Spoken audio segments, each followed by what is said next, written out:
Okay, I guess I know who is 485. Professor Voller. It's Professor Voller. No, this is, I guess, Henryk Leszczyński. I will rename Professor Voller wrote. I'm here. What's the problem? No, there's no problem. We have my friend Henryk Leszczyński is hiding under the name code. Yeah, and the way you do it, if he goes to the image, if he goes to his image and clicks on the number, which is his name now, yes, I will rename him. Give him an option for changing it. Yes, I will rename him, but I have to go to the. He can do it himself too. If he just goes to his image and yes. clicks on, he can change his own name.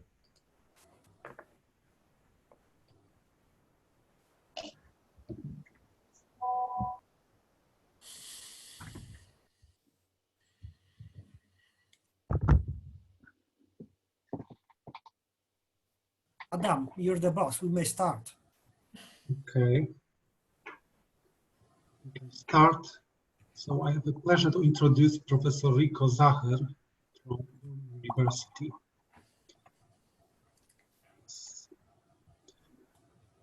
Professor Zacher, please start. Okay. So thank you very much for the introduction. I hope everyone can hear me. Yes. So yes. First of all, I'd like to thank the organizers for the invitation and for the opportunity to give a talk in this interesting conference on non-local problems. I'd like to speak about a recent project, which is a joint work with Petra Wittbold from Essen and Patrick Wolaiko, one of my PhD students in Ulm. It deals with a rather general class of non-linear, non-local in time PDEs, which are motivated by the modeling of anomalous diffusion problems, diffusion processes, in particular subdiffusion processes. So in particular, the time fractional case, the case of a fractional dynamics is included. So this has become a very popular topic now in the PDE community. So this is a particular case of what I will look at. Now, before presenting the full problem, I would like to consider a much simpler situation in order to explain the involved integral differential operator in time. So let us look at this equation 1 here. So this is also a diffusion equation, but you see instead of the usual time derivative, we have this integral differential operator here. K is a given kernel.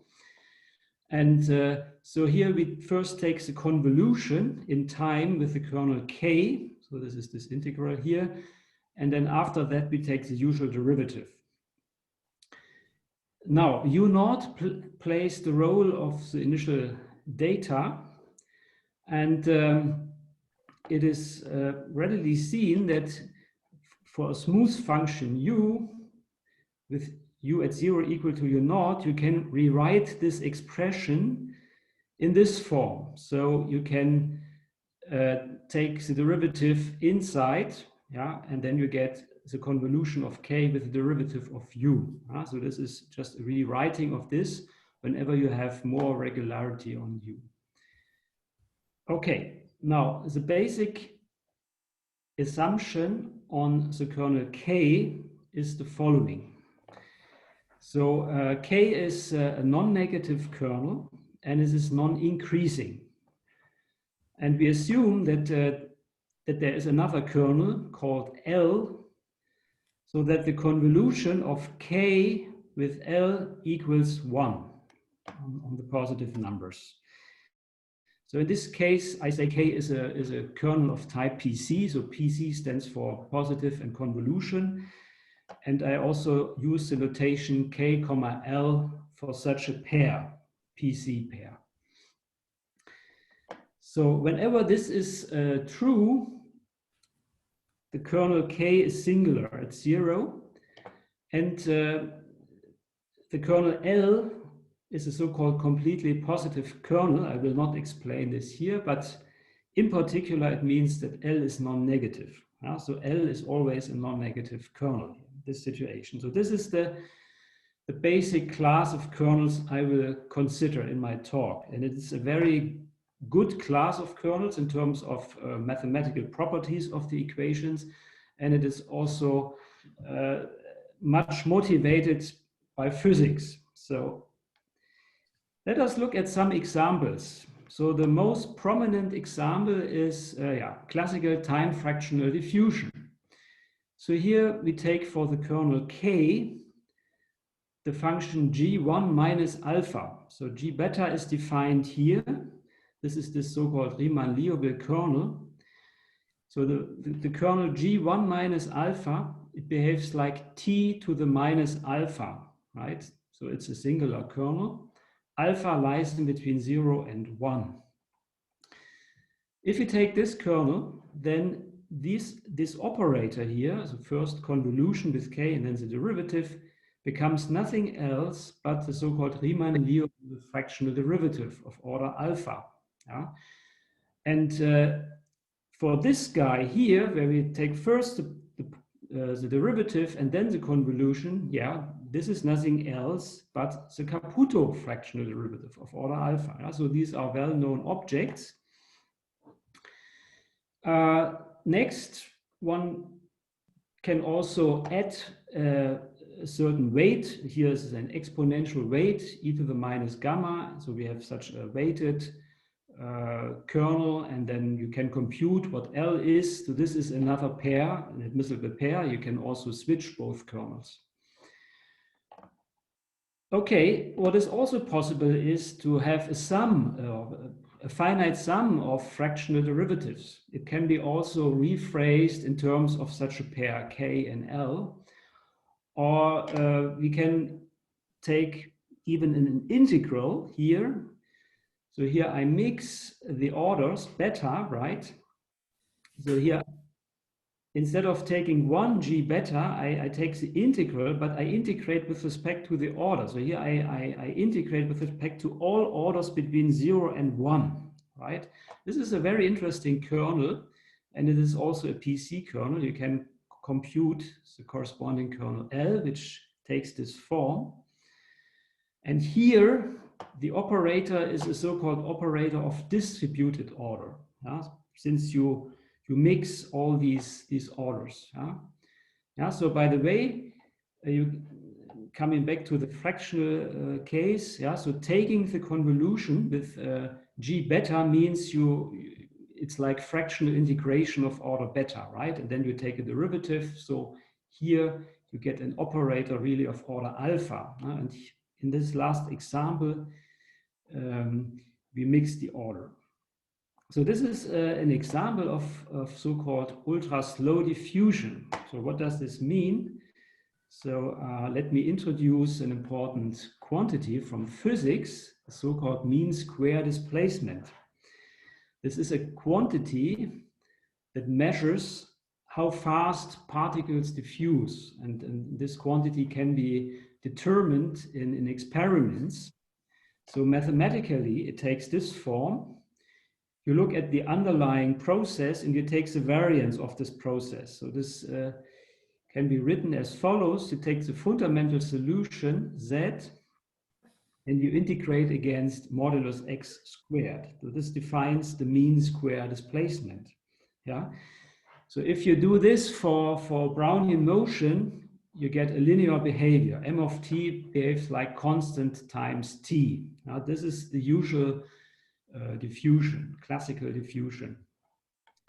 Now, in the time fractional case, you obtain a behavior of this form. We have a mean square displacement which behaves like t to the power alpha. So alpha is below 1, so for large times, diffusion is much slower. Yeah? In general, if k is PC kernel, and L is the corresponding partner kernel, say, one can show that the mean square displacement takes this simple form. You just integrate L. And then when you take the last example I showed you here, the ultra-slow diffusion example, then you get an example where the mean square displacement behaves logarithmically in time. So it's even slower than in the time fractional case.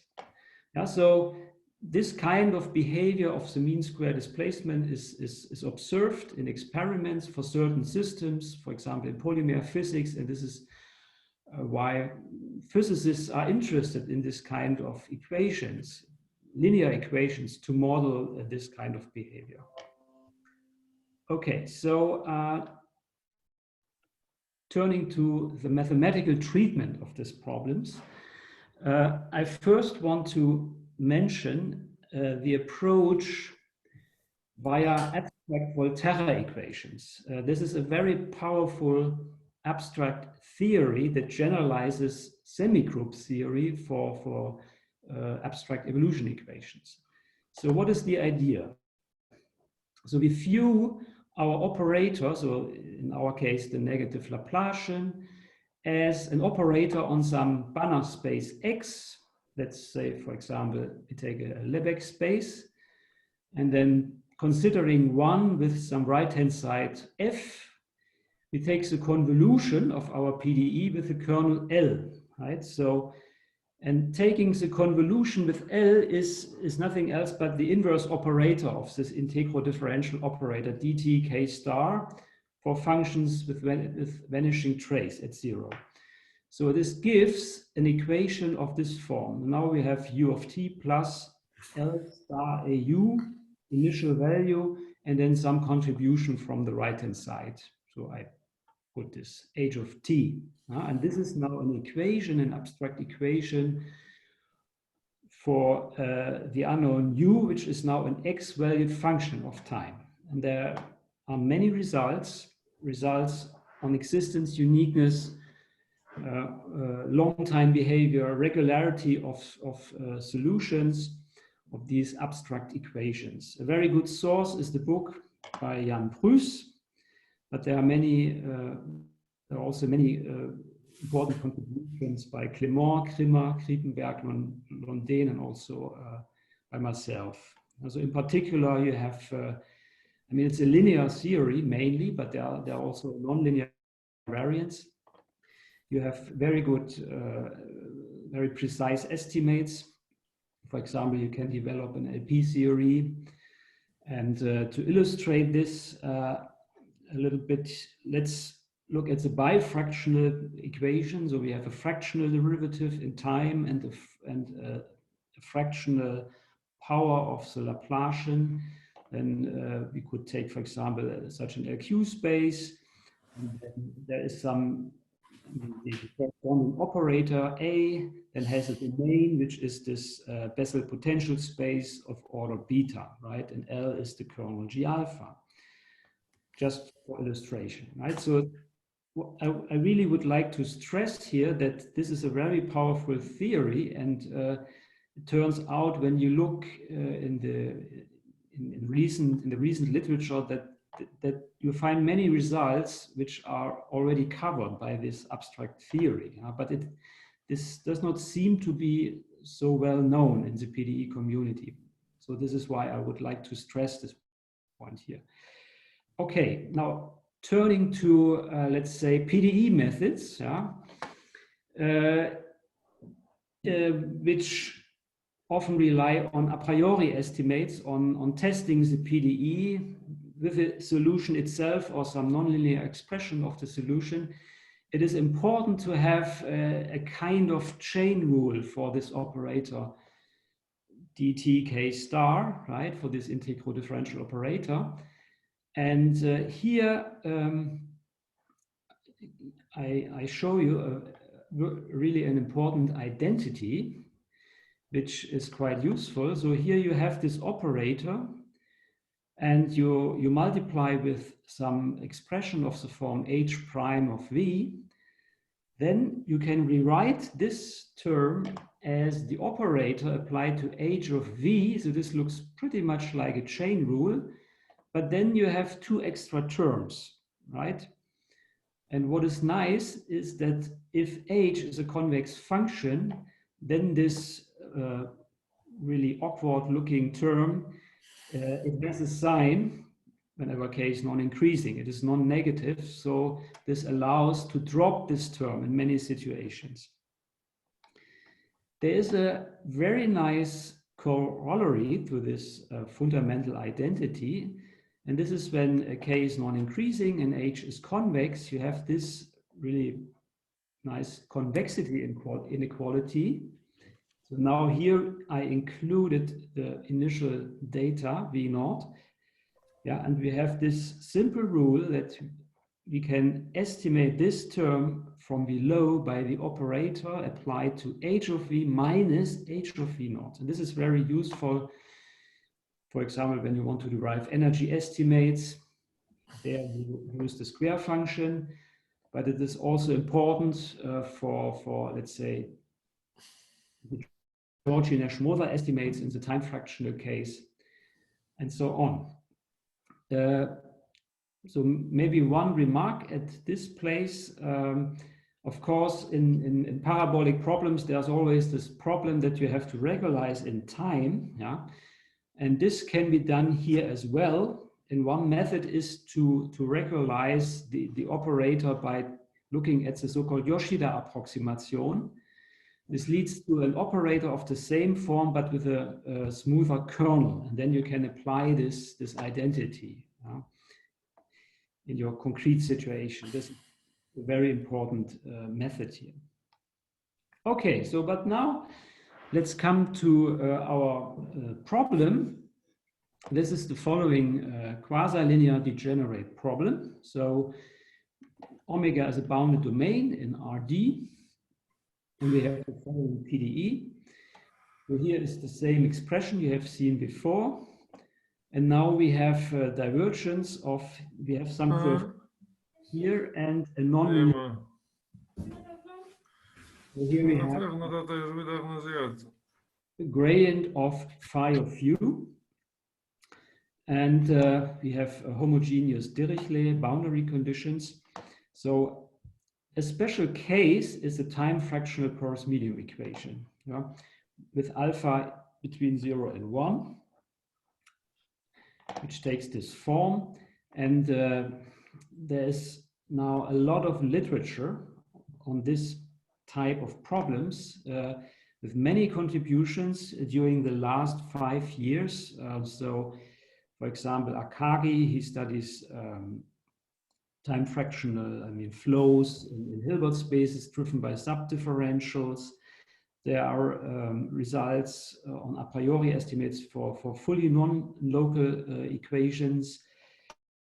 There are also results on time fractional porous medium equation with additional stochastic terms. So even this is already available in the literature. We have results on numerics, decay estimates, and I would also like to mention a series of papers by my co-authors Petra Wittbold and students of her on so-called entropy solutions for this kind of problem, even with two non-linearities.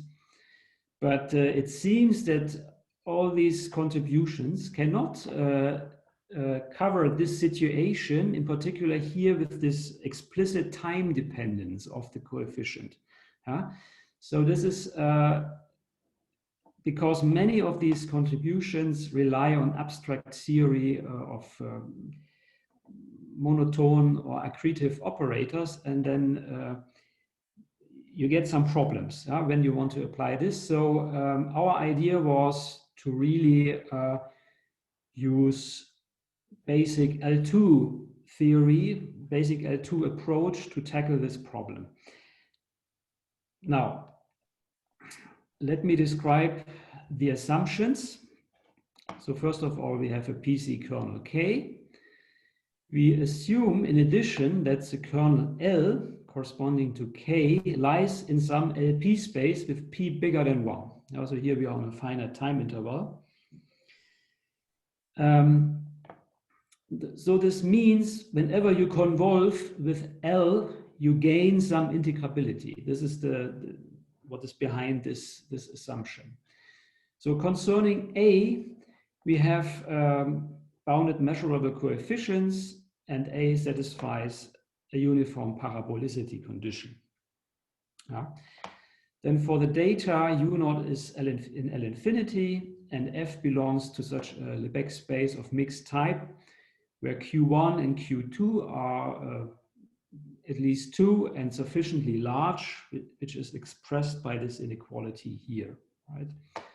Now, concerning the nonlinearity, we have a C1 function which is non-decreasing, 0 at 0, strictly increasing in the neighborhood of 0, and we have a uniform lower bound for the derivative outside, let's say, a large ball of radius r. So this is important property here. But of course, this phi can degenerate in the sense that for some values of r, the derivative can be 0. So a typical example would be this power type function with m bigger than 1, right? Okay. So far the assumptions, and now to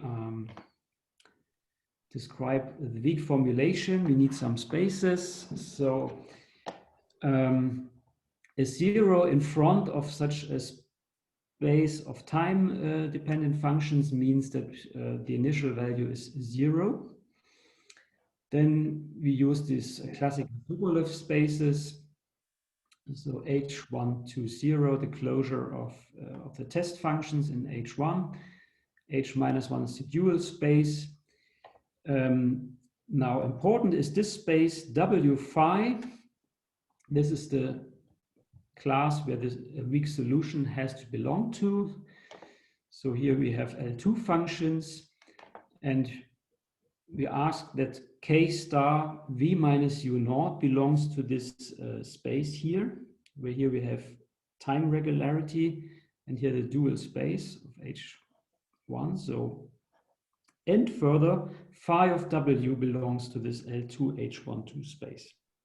So this is a natural space when you are familiar with degenerate problems. And this is a natural space for this integral differential operator. Then we say that U is a weak solution of the degenerate problem if this identity is satisfied for all test functions eta from this class here. So this is this space here. So this is the weak formulation. So you see here we integrate by parts. We put the time derivative on eta, and also here we integrate by parts and have the gradient of eta here. So this is nothing special. Okay, so here comes our main result, which you can find in a recent preprint, which is available at arXiv. Omega is a bounded domain, and we assume HK, HDH, and H5 as described before. Then the problem has a weak solution in this class, and it is also bounded. So it's a bounded weak solution, and we have these estimates. So here we have the estimates for the solution class. Yeah, these are the two spaces appearing in the solution class. This can be controlled by the data in this form. And then the L infinity norm can be controlled in such a way. So here we really need that U0 is in L infinity. This function capital phi is the primitive of this phi. Right? So this is the result. So we have a weak solution, a bounded weak solution of the degenerate problem. Okay, so I would like to give a sketch of the proof, and the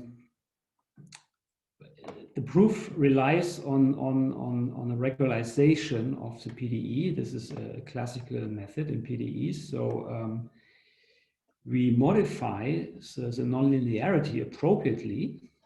So first we truncate phi, or one should better say the derivative of our function, yeah, so that we have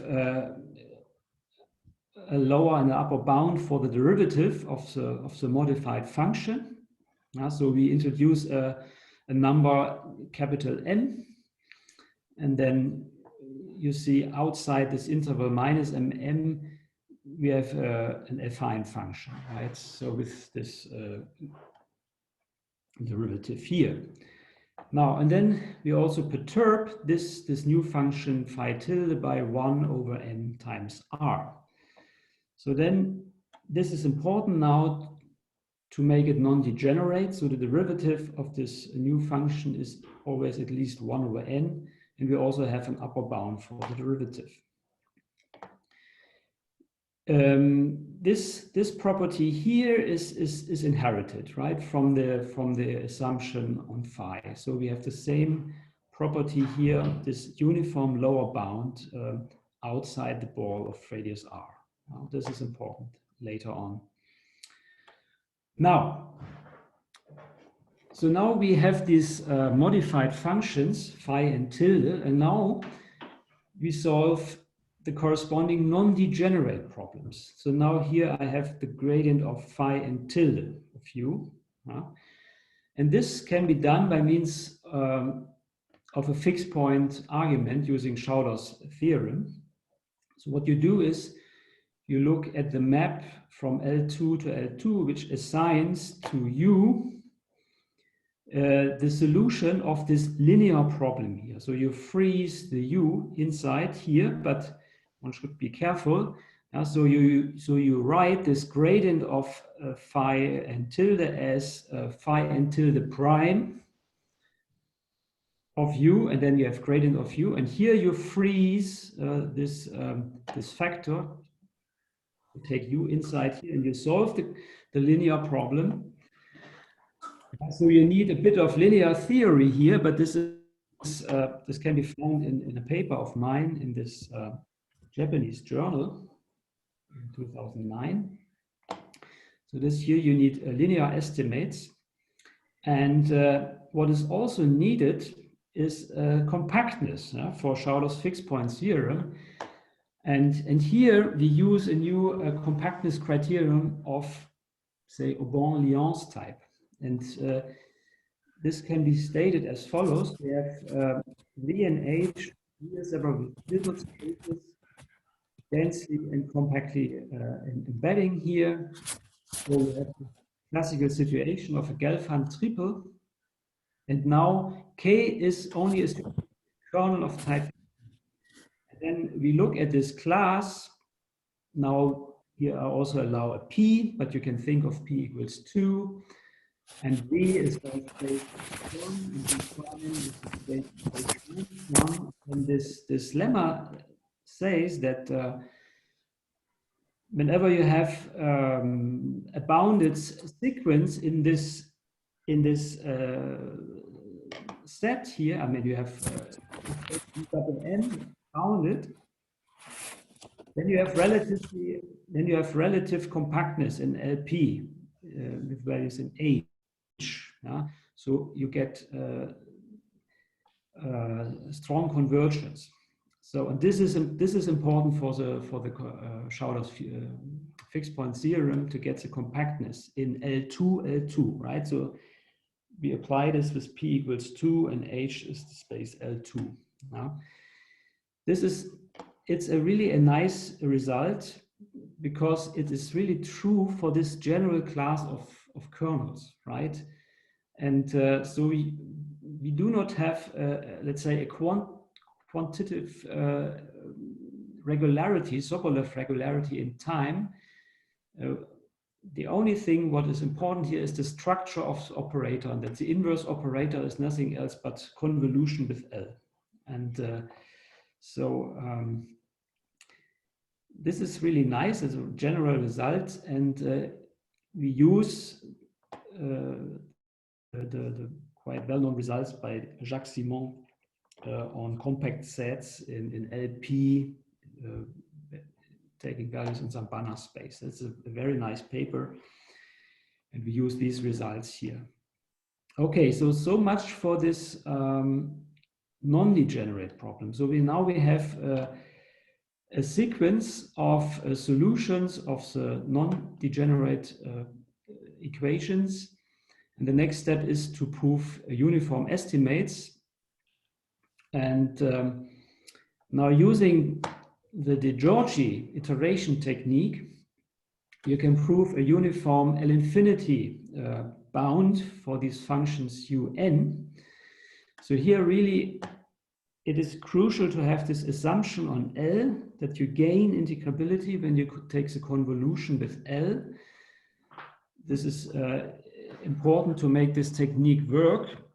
And to get the uniformity, we use this uniform bound on the derivative of all of these derivatives here for large arguments.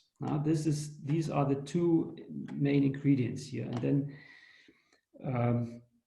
having this, one can use results from a paper of mine on boundedness of weak solutions for quasi-linear equations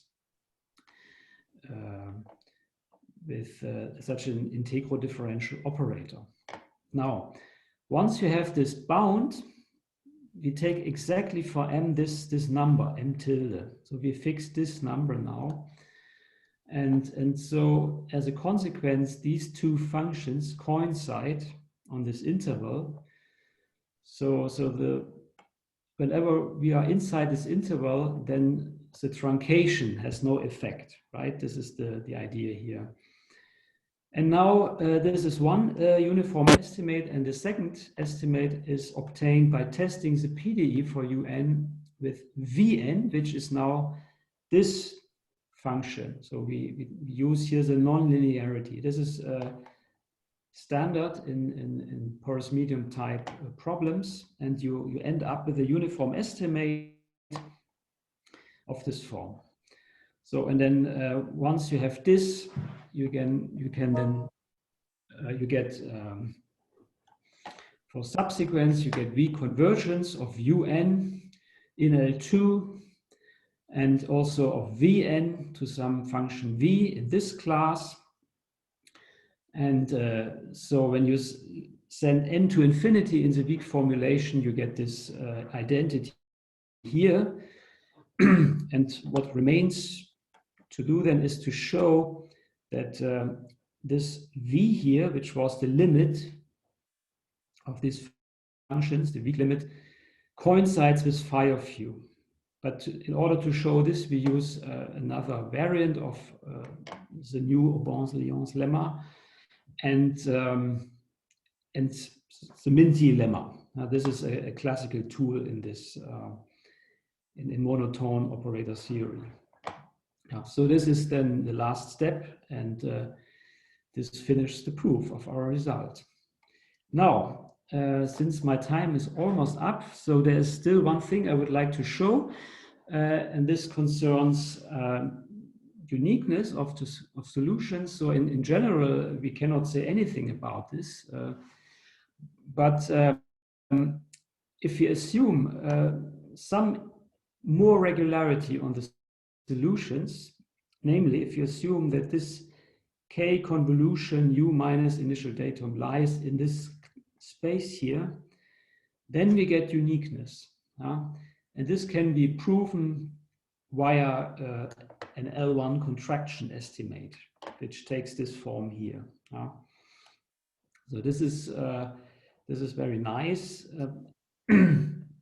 It also uses suitable test functions, and the fundamental identity, and can be also found in our recent preprint. Okay, so so much for these results. At the end, I would like to show you some references.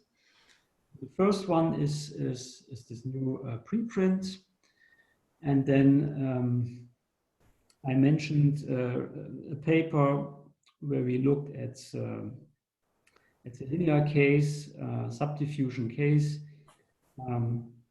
So here you find this the statement with a mean square displacement. By the way, the subdiffusive behavior is also reflected by decay estimates. Such estimates can be also found in this paper here. The linear theory is treated in this abstract paper here. And finally, for the George iteration technique, I refer to this paper here. Okay, so yeah, my time is up, and I would like to thank you for your attention. Thank you, Professor Zacher, for nice talk. And now we can start our discussion. So. Let me ask you the first question. Yeah. It seems to me that you can handle almost everything. So can you handle, say, the evolutionary P-Laplace equation? No, P-Laplacian is not covered by this result here, yeah, because you have a different structure. You have a different structure. Because you have, in the P-Laplacian case, you have gradient of u to the power p minus 2 and then times gradient of u. That's of course, another important class of degenerate problems. And there are also some results in the literature, so I think that, I'm not sure, but I mean, yes, so the results by I think by Wittbold and co-authors, they also can treat this because they have doubly nonlinear problems. So they have a P structure in the nonlinearity, and then they have another Nimitsky operator for the solution. Yeah, so they can really treat this, but not with a T here, right? So there are also some results. Yeah, but I'm pretty sure that you can obtain similar results too for this kind of P-Laplace type problems. Yeah. Thank you. I guess our friends from Argentina would like to ask questions. I don't know how about friends in Argentina, but there is one question on the chat, and I think Lorenzo also wants to ask a question because he raised a hand. So I don't know, but I'm not deciding here who is to ask a question. Okay. Just pointing out. Let me start. No, it's just a quick one. So for the, let me take constant time operator A. Let me take the porous medium equation. Yes. So is this non-local phenomenon preserving some properties, basic properties of porous medium equation, such as finite speed of propagation? Is that known or not? There are some results in this direction by Gida and Nieto, I think. They look at this finite speed of propagation property, and they have conditions. So I can tell you that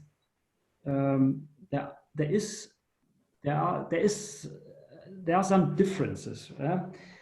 So, for example, what you have in the classical situation, you have this also this property of extinction in finite time when m is smaller than 1, right? This is a very important property for a problem on say in the bounded domain with homogeneous Dirichlet. Yeah, sure.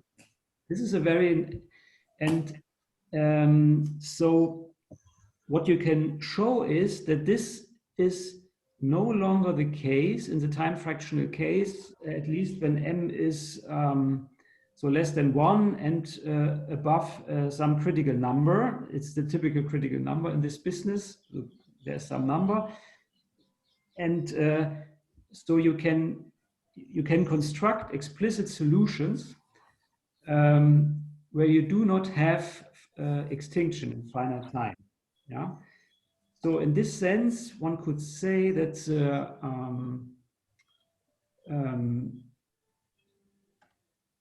I mean that you that the diffusion is not so strong. I mean, as I told you, yeah. So the time fractional means the particles diffuse in some sense on a lower speed, right? And so it might be that the solution does not become extinct. So this is really a nice phenomenon, difference to the classical case. This is one.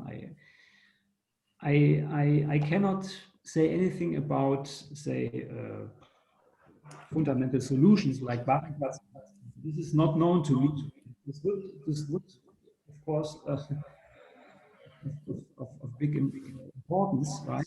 To have knowledge about the fundamental solution, but this is not known, I would say. Now, so there is, we also have the net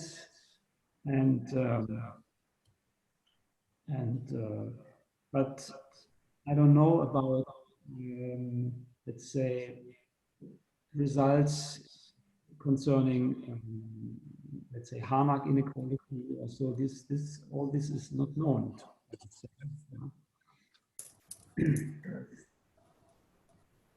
Are there any other questions?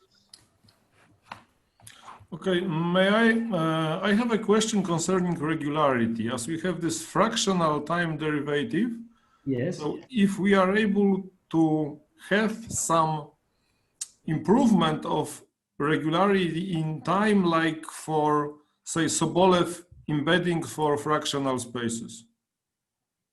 Mm-hmm. If there's this type of improvement of regularity or not. So you mean we can think about linear case. Do solutions become more regular for t bigger than 0? Is this your question? Yes. Something like this in time, of course. Okay, so I can tell you, and this is another important feature here. So in classical diffusion, in the linear case, your solution becomes C infinity, right? Okay, yep. For the heat equation. So in this time fractional situation, you only gain one step in regularity in terms of the operator A. So this is an important property here. So you gain only two steps, sozusagen, in spatial regularity. This is what you can show. This is in fact, there's an abstract result of Jan Pus you can find in his book, which gives this result. This is so this, you see, in some sense the memory behavior is so strong that you can see the influence of the initial data, right?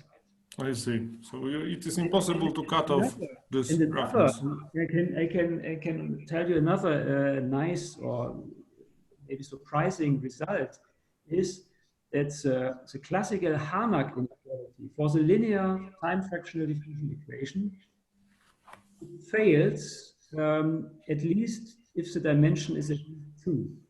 It fails, and this can be shown by looking at the fundamental solution, which is known. So in the linear case, you have a description of the fundamental solution can be expressed in terms of so-called Fox H functions, and you have asymptotic estimates, and you can, using these functions, but you can also use Fourier methods. You can, for example, show that the classical Harnack inequality fails, and this has to do with the memory behavior. Yeah? Okay, thank you. Yeah.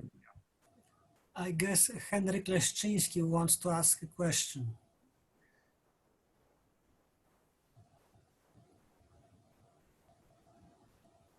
He asked it in the chat, but okay, I can read it. So yes. The question is, this convolution is in T. then Laplace transform changes the main equation into diffusion equation. In the case A independent of t. That's the question. It ends with a question mark.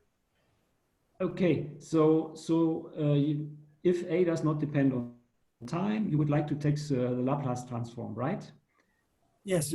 This is in fact, I can tell you, this is in fact one of the main tools in this theory of abstract Volterra equations, right? That you take the Laplace transform, now of course vector valued, and you use properties of the Laplace transform. You look at, I mean, like in semi-group theory, where you look at the solvent estimates, so you prove estimates for lambda plus A, yeah, or the inverse operator of lambda plus A. Instead of this, you have an operator where you have, let's say here, the Laplace transform of L in front of A, right? So, and you need estimates for these guys, yeah. But this is of course a very important technique, right? To use Laplace transform methods, yeah. And this is in fact the main tool also in the monograph by Jan Pruss, yeah. Yeah. So, but does this answer your question? I mean, one should say that this book here is only on linear problems, right? So these Laplace transform methods, they are good for linear problems, but I don't know about nonlinear problems.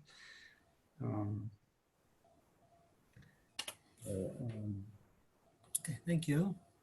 Okay. Are there any other questions?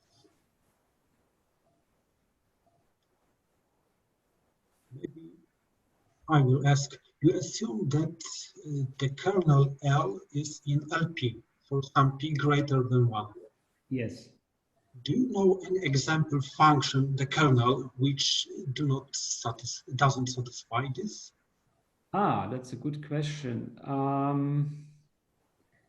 I think, but this is now only a guess, I'm not sure. I think, so here I showed you,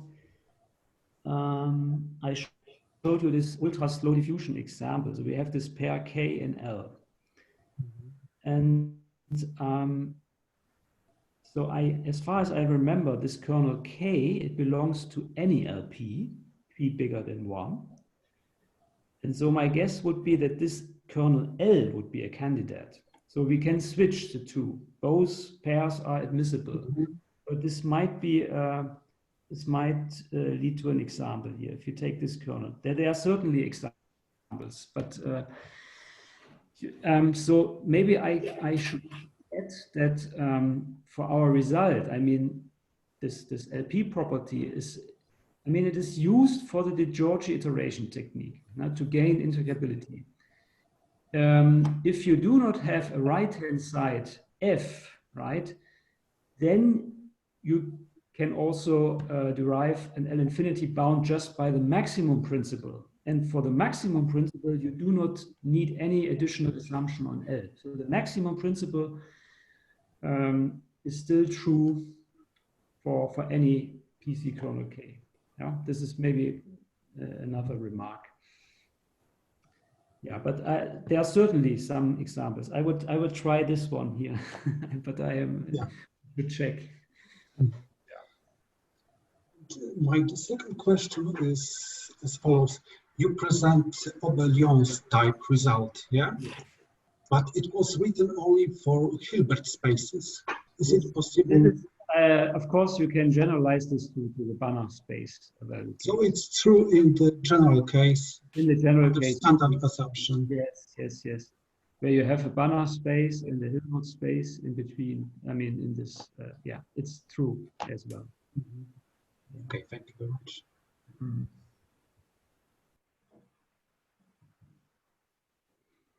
If there is no other questions, we would like to thank Professor Zacher. Thank you for your question. Okay, so I have to stop my presentation, yes.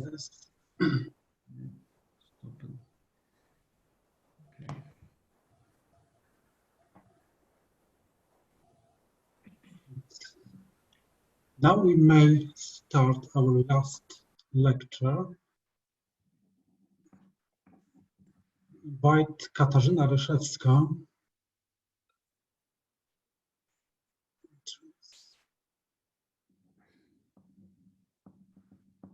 We see you. Okay, so maybe I will share screen. Yes. Okay. And I can go into the full screen mode.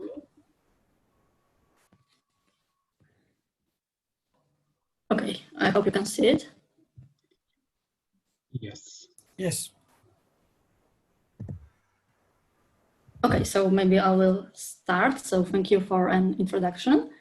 And today I will talk about a space fractional Stefan problem. So when we speak about Stefan problems, we usually consider models that describes changing the phase of mediums, so for example, from solid to liquid.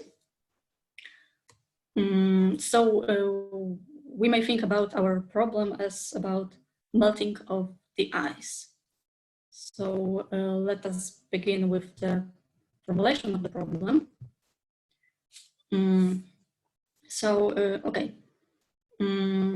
We have two unknowns, function u and function s. U may be regarded as a temperature of the medium, and s is the free boundary. So it's important to note that we consider one-dimensional and one-phase Stefan problem. So that means that we assume that in the solid part of the domain, the temperature is constant and it's equal to 0. So the solid remains in the phase change temperature. And we assume that the temperature at the phase change curve is equal to 0. And all the diffusion holds only in the liquid part of the domain. Furthermore, we assume that at the initial time, there is already a part of the domain melted. So there is already, in the initial time, we have already a liquid part of the positive interval from 0 to B, where B is positive. And of course, the initial temperature is non-negative and non-zero.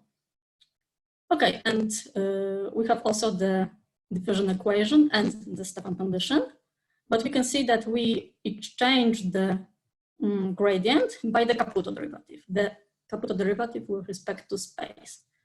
And the idea of representing the diffusive flux by the Caputo derivative was introduced by Professor Wohler, at first in a paper on a fractional derivative form of the Green-Abt infiltration model, where the author considered the infiltration of water into heterogeneous soils. And then this idea was transferred to the fractional Stefan problems. So this is our physical motivation. Okay, so maybe now I will briefly recall the definition of fractional operators. They were already introduced by Professor Zacher, so I will just briefly go through it. So we have the fractional integral, the Riemann-Liouville fractional derivative. So this is a derivative over the fractional integral, and the Caputo derivative. The Caputo derivative is the Riemann-Liouville derivative of a function, but perturbed by the initial value of the function. And we know that if u is absolutely continuous, then the Caputo derivative may be written in this form. So it's again a fractional integral over a derivative.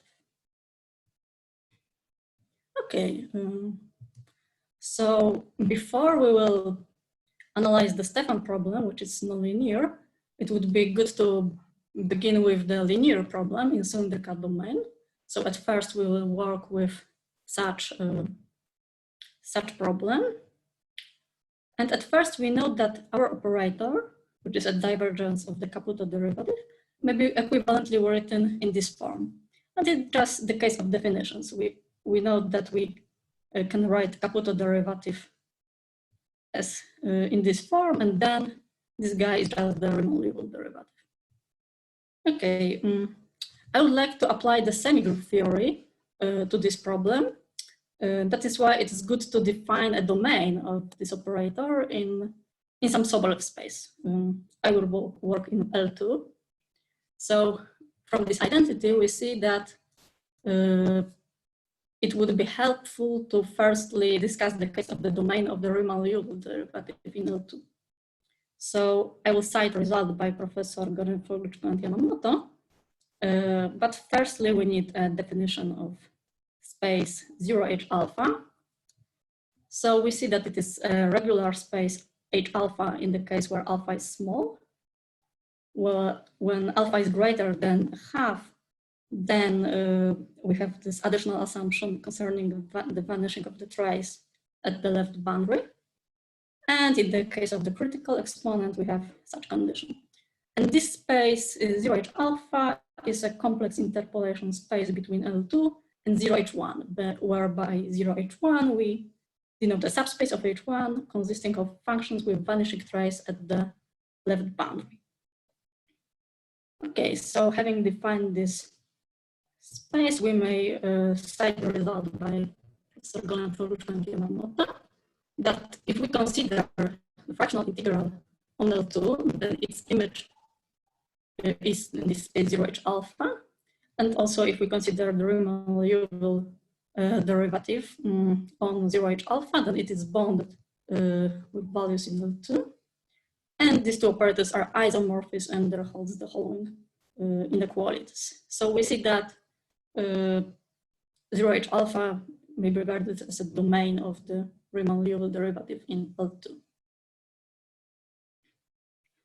Okay, so having this, we may define the domain of our operator if we recall that it may be written as the Riemann-Liouville derivative over the gradient. So we assume that the gradient is in this space, 0H alpha. And additionally, we assume vanishing the trace at the right endpoint of the interval. Okay, so that will be our domain. And the first result is that this operator divergence of the Caputo derivative defined on our domain in L2 generates an analytic semigroup.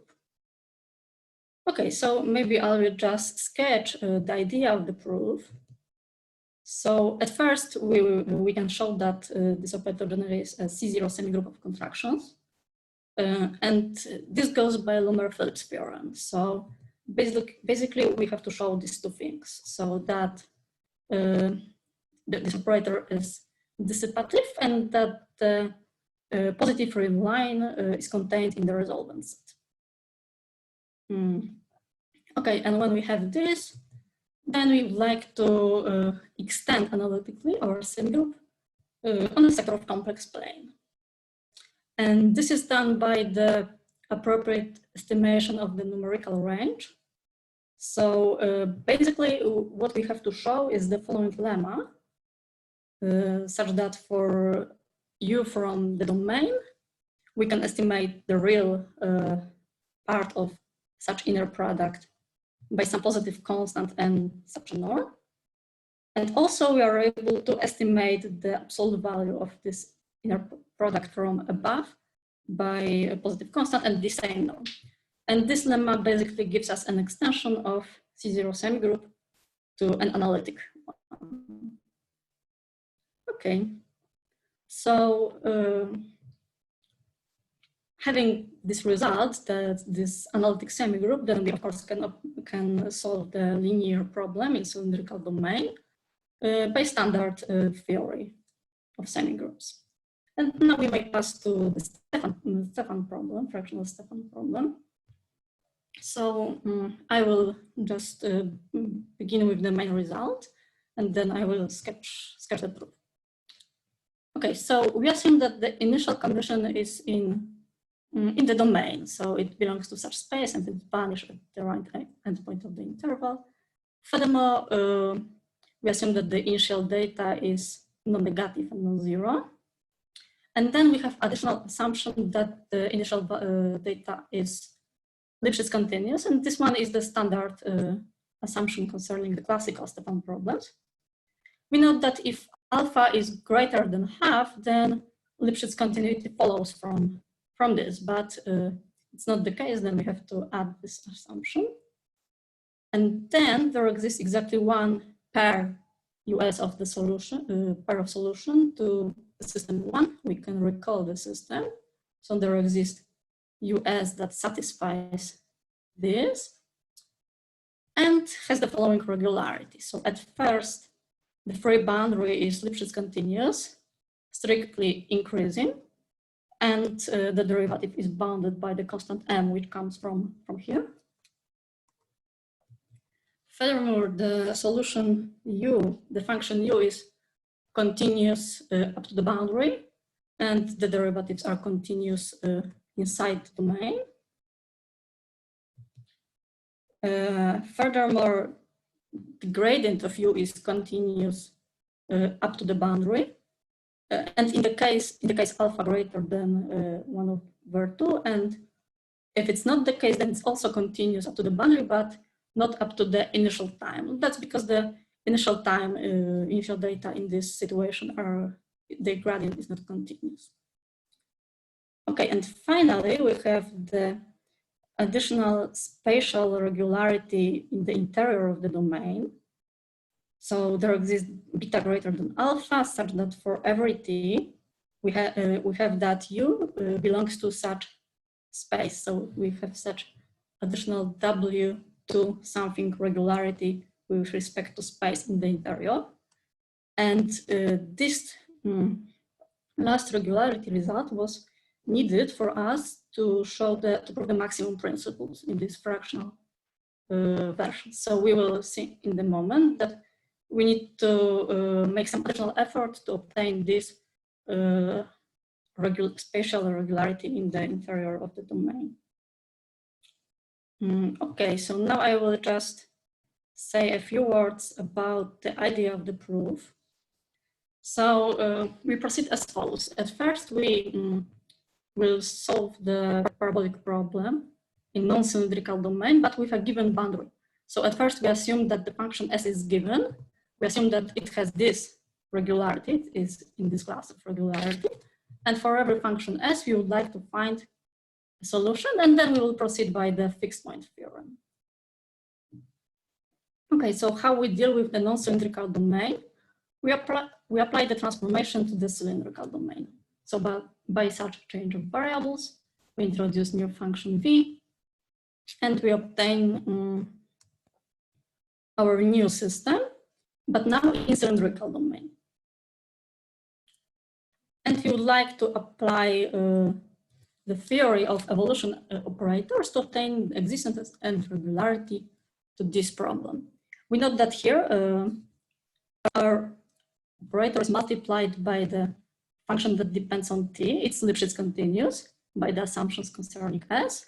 So we do not apply the semigroup theory by the evolution operators theory, because our operator depends on time.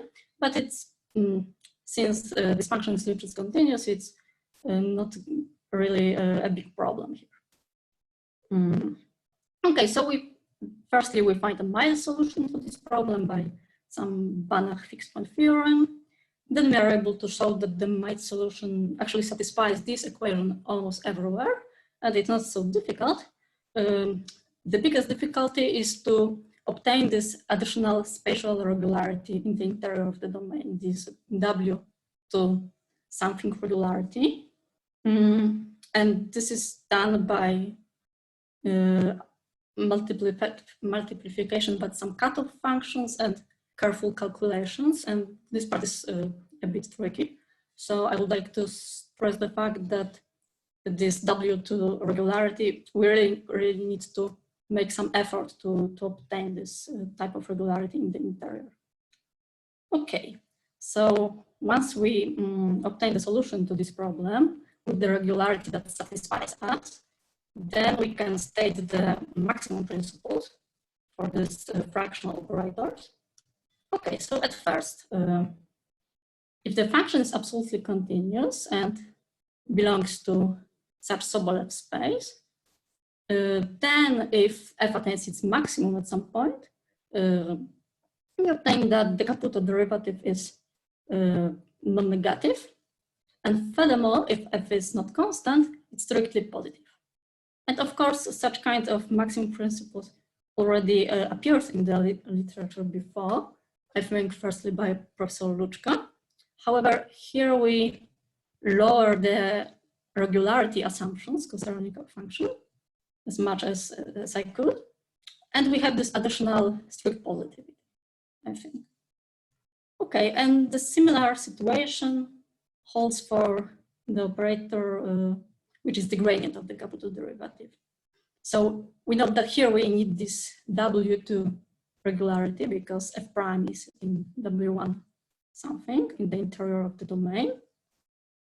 And then we obtain that if f attains its maximum at some point, then this operator is non-positive. Furthermore, if f is not constant, then it's negative. And of course, in the case of minimum, we have to just reverse all these inequalities. Okay, so we see that from this second lemma, it's not difficult to obtain the weak maximum principle for our space fractional problem. But apart from that, we are able to obtain a space fractional version of the Hopf lemma that is such strict inequality when U is a solution with a given boundary S. Furthermore, we are able to obtain such estimates. So we have that the capital derivative on the free boundary is greater than -m, solution is non-negative, and it's bounded from above by such an expression which contains function S.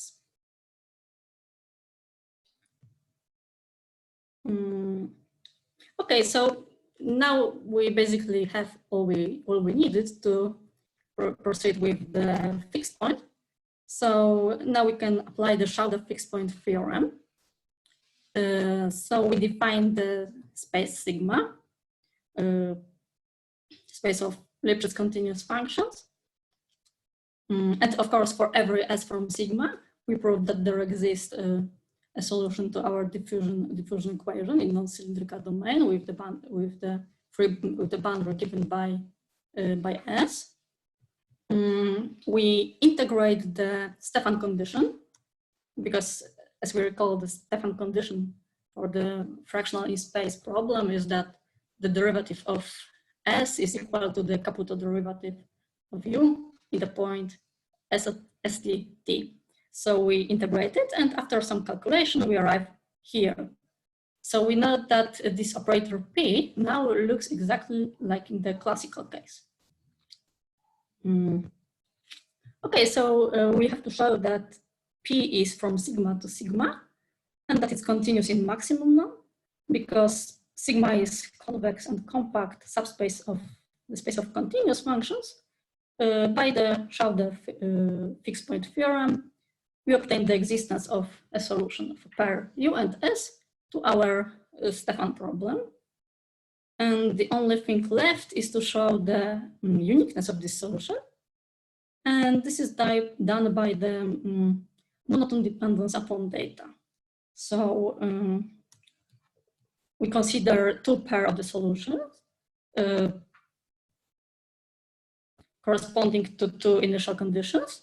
And if the initial condition satisfies such inequalities, then also the free boundaries satisfy these inequalities.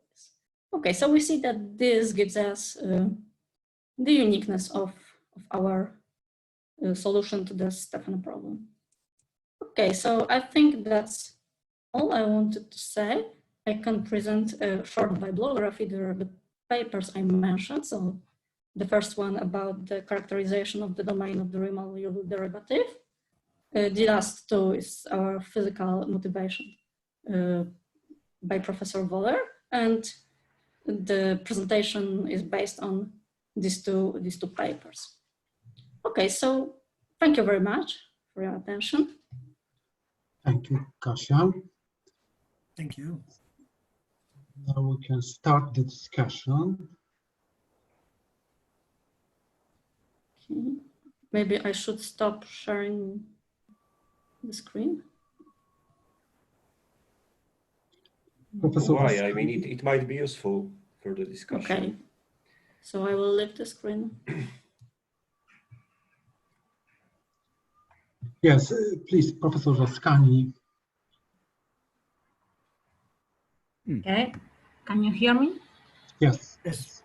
Okay, thanks, Katrina. It was very nice to see you today.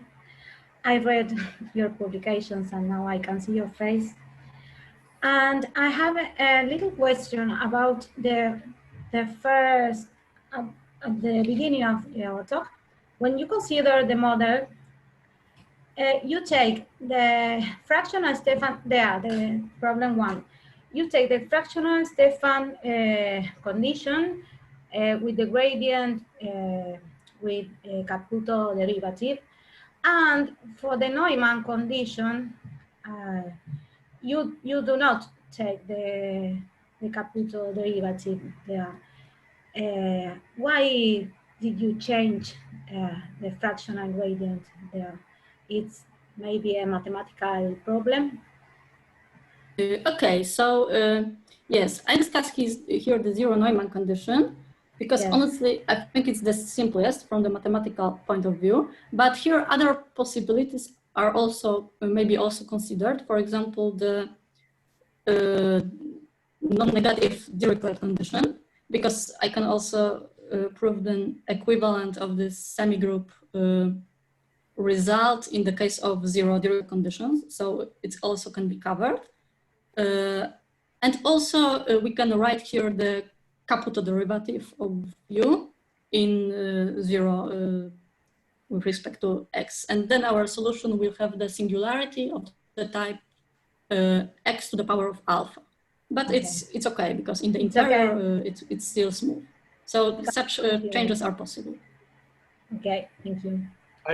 Just to comment on that, this is Vaughan Vollert from Minnesota. I think that some work that I did with the author, and he can bump in, shows, I think that at that boundary that there's might be some equivalency between assuming a Neumann condition and letting the Caputo derivative go to zero as well. But I might not be completely exact about that, but I think that could be the case.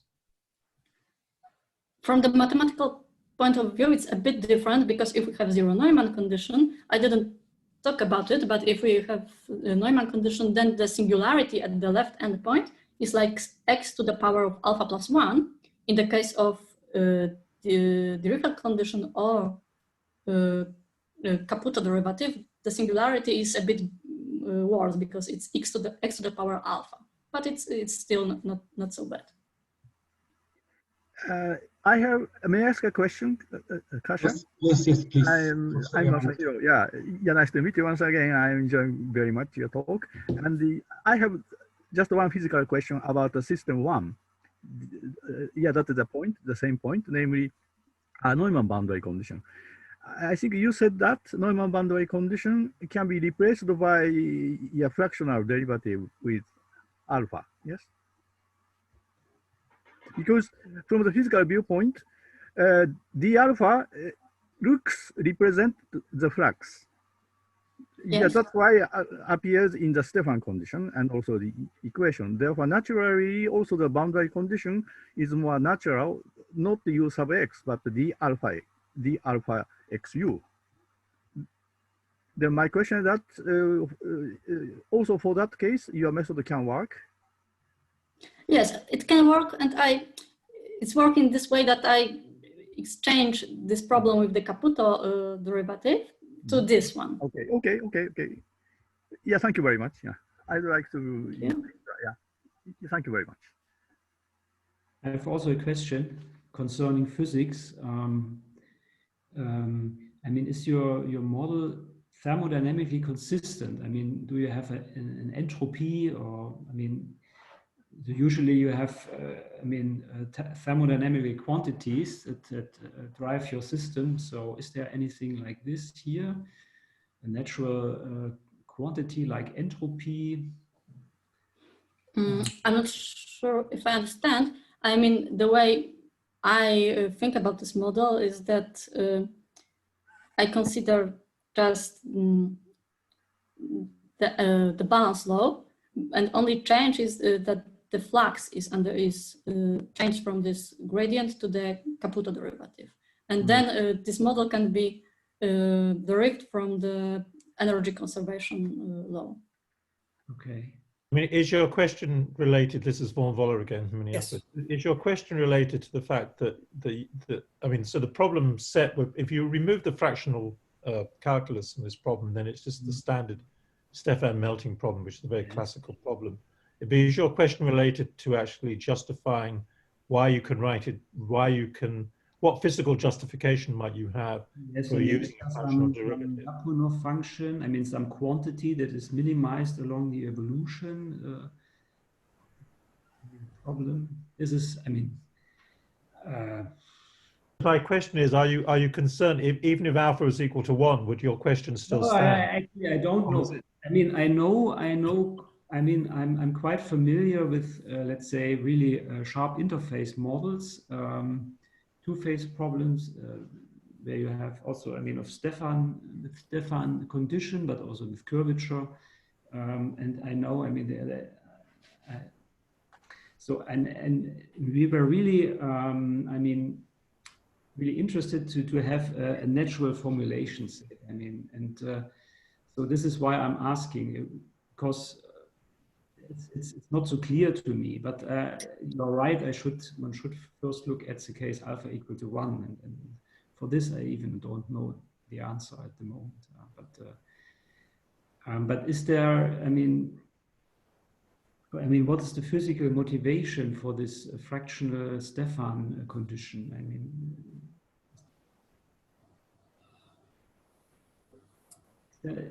I think it could be, and so I'm going to be talking on Saturday morning, and I don't know if I'll fully address that, but that's going to be the topic I'm talking about. So typically, when you need to have some kind of heterogeneity in the system.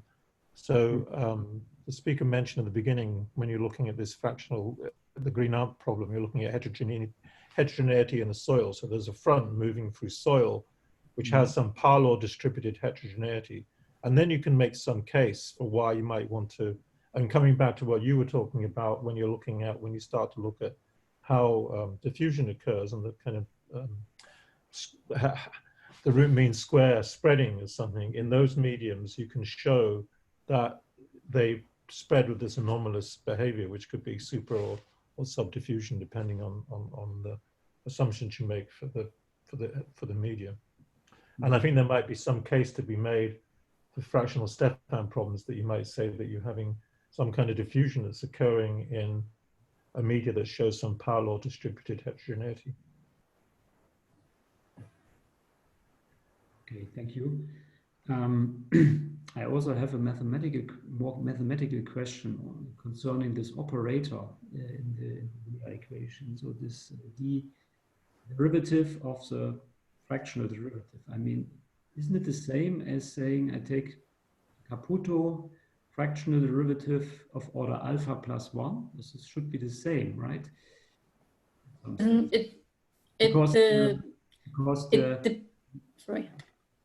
Because ux at 0 is 0, so it should be the same, I would say. So it's, yeah, in this situation when the gradient is 0 at 0, it is the same, but it's the only one. What puzzles me a little bit is, I mean, in the time fractional case, you can of course also look at the situation where you have a time order between 1 and 2, right? And if you take the corresponding equation, let's say you have a fractional Caputo derivative of order between 1 and 2, and you have the Laplace operator, I mean, the problem is still parabolic in some sense, but you lose a lot of properties like positivity, preservation. You do not have a maximum principle anymore. And so I'm wondering a little bit about this this operator here, because it's of order above 1, right? So what is the spectrum of this operator? I mean, this would be, I mean, because when you have a semi-group, you should have is it a sectorial operator? The spectrum should lie in some sector of angle less than pi over 2, something. Do you know this?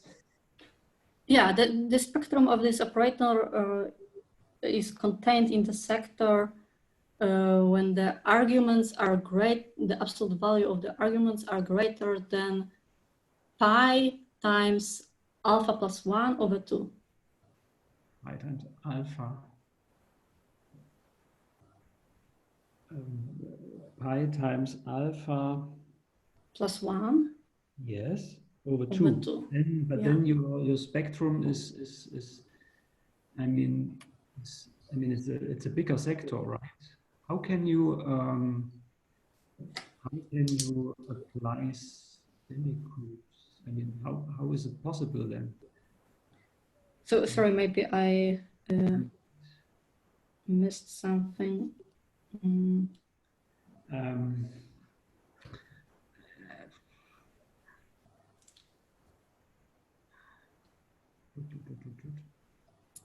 Yeah, I mean, I think I'm correct. The resolvent is outside this angle that I mean, somehow the difference is that you have this. I mean, you have two boundary conditions, and there's also this other boundary condition. So it's this should make somehow a difference, right? But yeah, I should sit down and do the computation. I can't say it now. But this is because. But it's a nice observation, and I mean, and I believe it's true. But what I want to say is, in the time fractional case, when you have order between 1 and 2, things become bad in some sense, right?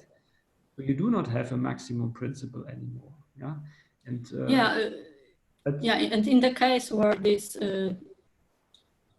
okay, on our domain there is no difficulty here. Yeah, but if the gradient is not equal to 0, then we have this case of the Caputo derivative of order alpha plus 1, and then there is no maximum principle in this case. Yes. Okay.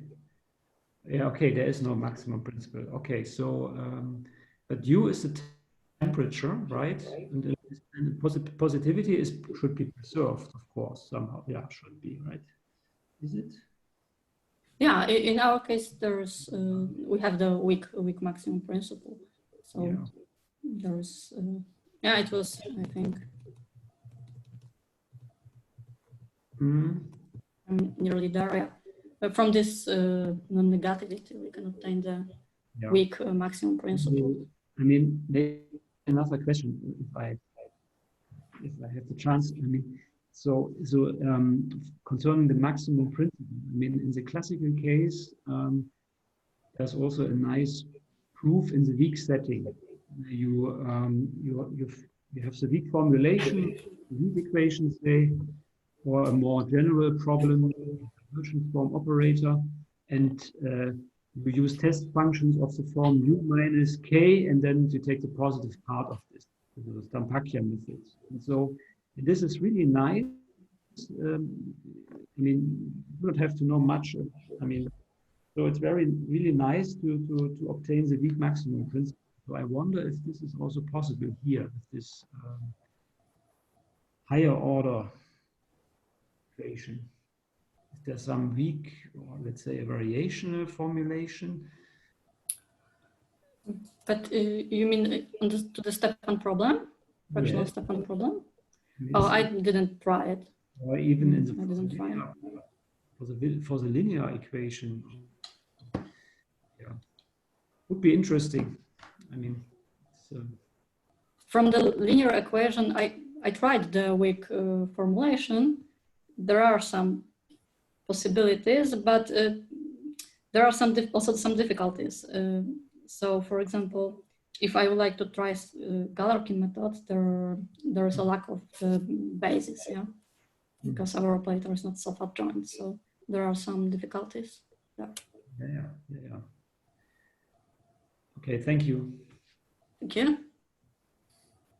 Can I just make another comment again about about what you said? I mean, I think the mathematical discussion was interesting, but from a physical point of view, the correct way, because the speaker mentioned that the whole equation was based on balancing the heat fluxes.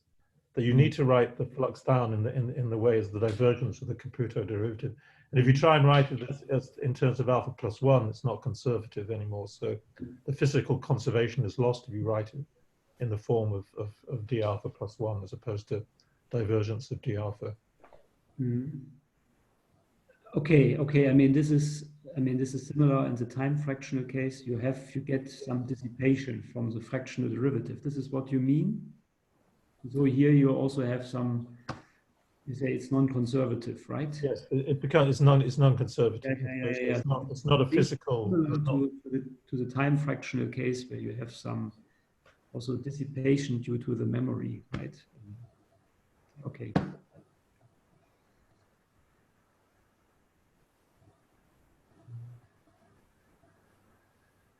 Are there any other questions? Maybe I have another question. I mean, sorry. Did you also look at the long time behavior? I mean, okay, considering the linear problem, then as we have the analytic semigroup, then we have the exponential decay of the L2 norm. And considering the Stefan problem, I was able to find a similar solution to this problem, and then the phase interface behaves as it's suspected to behave. So it is like some constant and t to the power 1 over alpha plus 1. Okay. So it decays faster than in the classical case. Okay, yeah, thank you.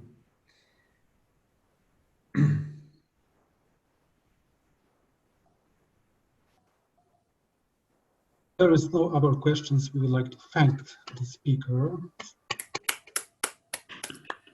And since we are meeting online, there will be no conference dinner, but why don't you please bring your favorite drink tomorrow so we can make a toast after the last talk. So thank you for your coming, and we shall see you tomorrow. Okay. Bye. Bye. Goodbye. Thank you. Bye. Have a nice evening. Bye. Bye. Good night. Bye. Bye.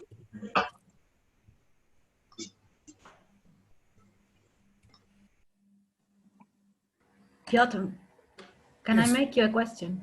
Yes, of course.